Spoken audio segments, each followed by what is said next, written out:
Yeah, guys. Guys, kandadzoka nerimwe zinyaya rakatambika last week iyo neSunday. Boys, kuti musadarikirwa netunyaya tondenjuya natwoduka. Please subscribe to my channel.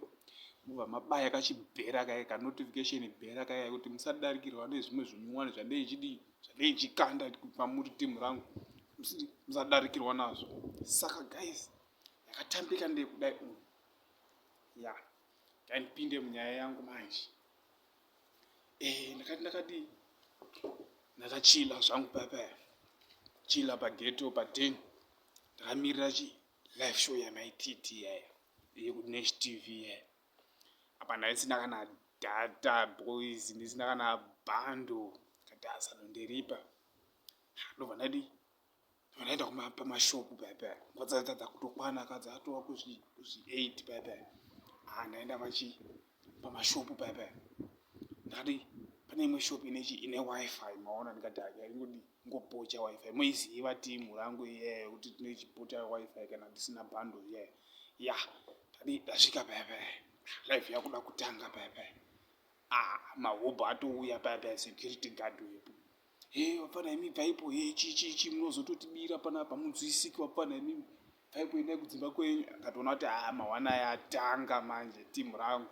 Akatoona kuti hapana kana yekutamba panapa regai spin back pa10 ndokushta zvangu ndorara papa. Ndadzoka ndandorara pa10 paya. Manje ndatomuka papa ndikachando akamukaziva ndatotyora zvangu pamushana imwe yaya. Ndobva ndapinda muWhatsApp mangu papa ndakutopindura zvimamessage papa ndakutotaura pagroup papa ndona magroup mungopinzwa nyaya maititi makaiona selive show yamaititi zuro kudeshi chichi momsaya pana kana zvavakaita momsaya vagoni vanotobhaiza malive show vagoni yanzi 14,000 hanzi ende dzenhema chichi vanhu vari kutotaura papa vakabhaiza shuwa taitovaziva isusu kuti momsava chichi hapana kana chinozivikanwa apa vanongoziva kungopenga yaya. Saka inini manje ndakati ndodii panapa.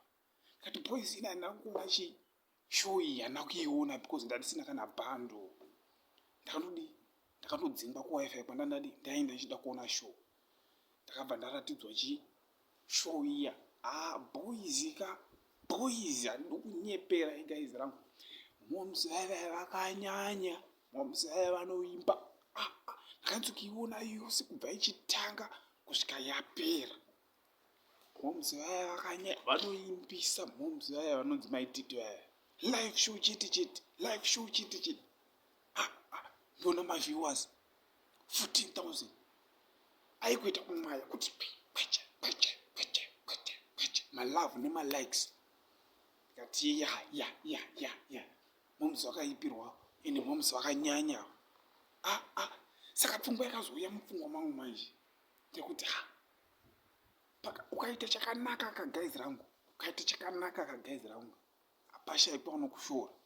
Hapashaikwa noti hapana zvawaita. Chero kagona sei. Vakawanda vanotoshora hanzi hapana zvaita. Saka timu rangu kada kuti muzive, da kuti mudzidze genga rangu, da kuti mudzidze boys. Kuti chero chese chaunoita chakanaka hapashaikwa nochishora. Hapashaikwa noshora. Saka mutoziva kuti genga rangu ndozvinoitika in life imeyaya. Kaita chakanaka vanokushora vashaikwi.